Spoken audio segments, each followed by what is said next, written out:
Hi, ఎలా ఉన్నారు? ఈరోజు మన వీడియోలో స్పెషల్ స్వీట్ రెసిపీ చూపిస్తానండి. చాలా ఈజీగా చేసేసుకోవచ్చు, అలాగే చాలా టేస్టీగా కూడా ఉంటుంది. వీటిని మీరేమని పిలుస్తారో వీలైతే కామెంట్ చేయండి. అలాగే నా వీడియో చూస్తున్నారు కానీ లైక్ చేయడం మాత్రం మర్చిపోతున్నారు. మీరు లైక్ చేయడం వల్ల మీకేమీ యూజ్ లేకపోవచ్చు, బట్ మీ చిన్న లైక్తో నాకు చాలా యూజ్ ఉందండి. నా వీడియో మరికొంతమందికి సజెస్ట్ చేయబడుతుంది. Okay, please like my video. వీటిని ఏమని పిలుస్తారు? పనస్తనులు, సంపెంగ పూలు, బీరగుత్తులు. ఏదైతే ఏముంది, ఎలా ప్రిపేర్ చేయాలో చూసేద్దామా మరి. ముందుగా ఒక బౌల్ తీసుకుని దానిలోకి 1 కప్పు మైదా పిండిని తీసుకున్నానండి. ఈ మైదా పిండిలో కొద్దిగా సాల్ట్ యాడ్ చేసుకుని బాగా కలిసే వరకు కలుపుకోండి. దీనిలోకి బాగా మరగ కాచిన 2 టేబుల్ స్పూన్ నూనెని యాడ్ చేసుకోండి. ఇలా యాడ్ చేయడం వల్ల ఈ బీరగుత్తులు అనేవి చాలా గుల్లగా వస్తాయండి. నూనె కాలుతుంది కాబట్టి 1 స్పూన్ తీసుకుని ఈ పిండిని మొత్తం కలిపేసేసుకోండి.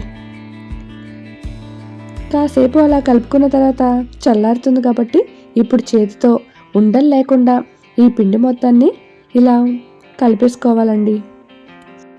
ఆయిల్ మొత్తం పిండికి పట్టే విధంగా ఇలా కలిపేసుకున్న తర్వాత దీనిలోకి నార్మల్ వాటర్ని కొద్దిగా యాడ్ చేసుకోండి. ఇలా కొద్దిగా యాడ్ చేసుకుంటూ దీనిని మరీ మెత్తగా కాకుండా అలాగని మరీ గట్టిగా కాకుండా ఇలా ముద్దలా చేసేసుకుని ఒక 1/2 అవర్ పాటు పక్కన ఉంచేసేయండి. 1/2 అవర్ తర్వాత ఈ పిండిని ఈక్వల్గా అన్నీ ఒకే సైజులో ఉండేలాగా ఇలా రౌండ్గా ఉండలు చేసుకుందాము. అన్నీ ఒకే సైజులో చేసుకుంటే మనం ప్రిపేర్ చేసుకునే సంపెంగ పువ్వులు కూడా ఒకే సైజులో ఉంటాయండి. ఇలా అన్ని ముద్దల్ని రెడీ చేసేసుకుని పక్కన పెట్టుకున్నాక దానికి కొద్దిగా పొడిపిండి అద్ది ఇలా ఒక ఉండని తీసుకోండి. ఇప్పుడు మనం చపాతీలు ఎలా చేస్తామో అదే విధంగా చేయాలి, బట్ రౌండ్గా చేయకూడదండి. ఇలా పొడవుగా రెక్టాంగిల్ షేప్లో చేసుకోవాలి. చపాతీ మందంలో చేసుకుంటే సరిపోతుంది. వీటిని మిడిల్లో అలా స్ట్రైట్గా లైన్స్ డ్రా చేయాలండి. ఎడ్జెస్ టచ్ అవ్వకుండా ఇలా మిడిల్లోనే లైన్ డ్రా చేశాక కొద్దిగా మైదా పిండిని యాడ్ చేయండి. ఇలా మైదా పిండి యాడ్ చేయడం వల్ల ఇప్పుడు మనం కట్ చేసుకున్న లైన్స్ అన్నీ కలిసిపోకుండా అలా విడివిడిగా పొరలుగా వస్తాయండి. మనం ఫ్రై చేసుకున్నప్పుడు వీటిని ఇలా దగ్గరగా తీసుకున్న తర్వాత 2 ఎడ్జెస్ మాత్రం గట్టిగా నొక్కి అలా ప్రెస్ చేసుకోండి. ఇలా ప్రెస్ చేసుకోవడం వల్ల ఆ ఎడ్జెస్ విడిపోకుండా మనం తీసుకునే సంపెంగ పూలు కరెక్ట్గా మంచి షేప్లో వస్తాయండి. చూడండి, మనం పొడిపిండి యాడ్ చేయడం వల్ల అవి కలిసిపోకుండా విడివిడిగా సెపరేట్గా ఉన్నాయి కదా. ఇలాగే మనం తీసుకున్న పిండి ముద్దల మొత్తాన్ని ఇలా సంపెంగ పువ్వుల్లా ప్రిపేర్ చేసేసుకోవాలండి. ఎలా ప్రిపేర్ చేసుకోవాలో ఇంకొకటి చూపిస్తాను చూడండి. ఇలా స్ట్రైట్గా చేసుకోవాలండి. రౌండ్గా చపాతీలా కాకుండా ఇలా స్ట్రైట్గా చేసుకుంటే సంపెంగ పువ్వులు మనకి కరెక్ట్ షేప్లో వస్తాయండి. దానిపైన పొడిపిండి వేయడం మాత్రం మర్చిపోకండి. ఇలా పొడిపిండి వేశాక అవన్నీ ఇలా పొరలుగా తీసేసుకుని పక్కన ఉంచేసుకోండి. ఇలా అన్నిటినీ ప్రిపేర్ చేసేసుకున్నాక ఇప్పుడు మనం దానిలోకి పాకం పడతాము. 1 కప్పు పిండి తీసుకున్నాం కాబట్టి 3/4 కప్పు పంచదారని తీసుకోండి. అలాగే కొద్దిగా వాటర్ యాడ్ చేసుకుని స్టవ్ ఆన్ చేసుకుని ఈ పంచదారని కరిగి పాకం వచ్చే వరకు ఇలా మధ్యలో కలుపుతూ ఉడకనివ్వండి. దీనిలోకి కొద్దిగా యాలకుల పొడిని కూడా యాడ్ చేసుకోండి. మనకి సంపెంగ పువ్వులకి కరెక్ట్ పాకం ఏది అంటే తీగ పాకం అండి. ఇలా 2 ఫింగర్ల మధ్యన పట్టుకుంటే అలా తీగలా వస్తే ఈ సంపెంగ పువ్వులకి పాకం కరెక్ట్గా అయినట్టు. ఇప్పుడు స్టవ్ ఆఫ్ చేసేసుకోండి. ఇప్పుడు వీటిని ఫ్రై చేయడానికి ఒక కళాయి పట్టుకుని డీప్ ఫ్రైకి సరిపడినంత ఆయిల్ యాడ్ చేసుకోండి. ఆయిల్ హీట్ అయ్యిందో లేదో కొద్దిగా పిండిని యాడ్ చేసి చూసుకోండి. ఆయిల్ మీడియం ఫ్లేమ్లో హీట్ అయితే సరిపోతుంది.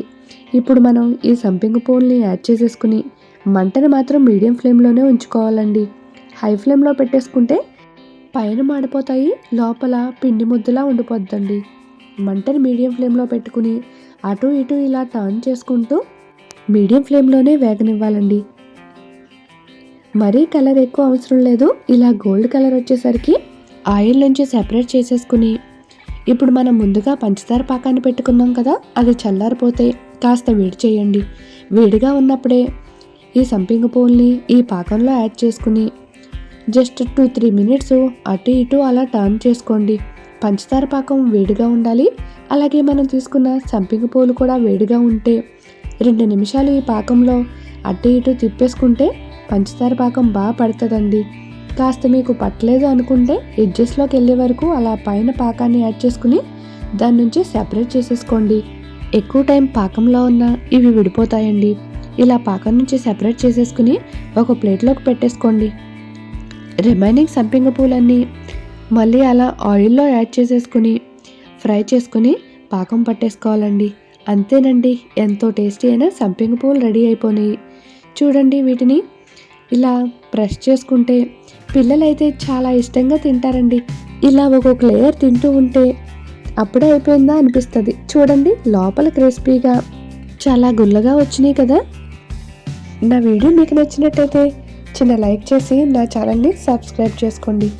మరిన్ని వీడియోస్ కోసం బెల్ ఐకాన్ క్లిక్ చేయడం మాత్రం మర్చిపోకండి. మీ ఫ్రెండ్స్ అండ్ రిలేటివ్స్కి ఈ వీడియోని తప్పకుండా షేర్ చేయండి. అలాగే ఈ పొంగల్కి ఈ రెసిపీని మీరు కూడా ట్రై చేసి ఎలా వచ్చినాయో కామెంట్ చేయండి. Thank you so much for watching.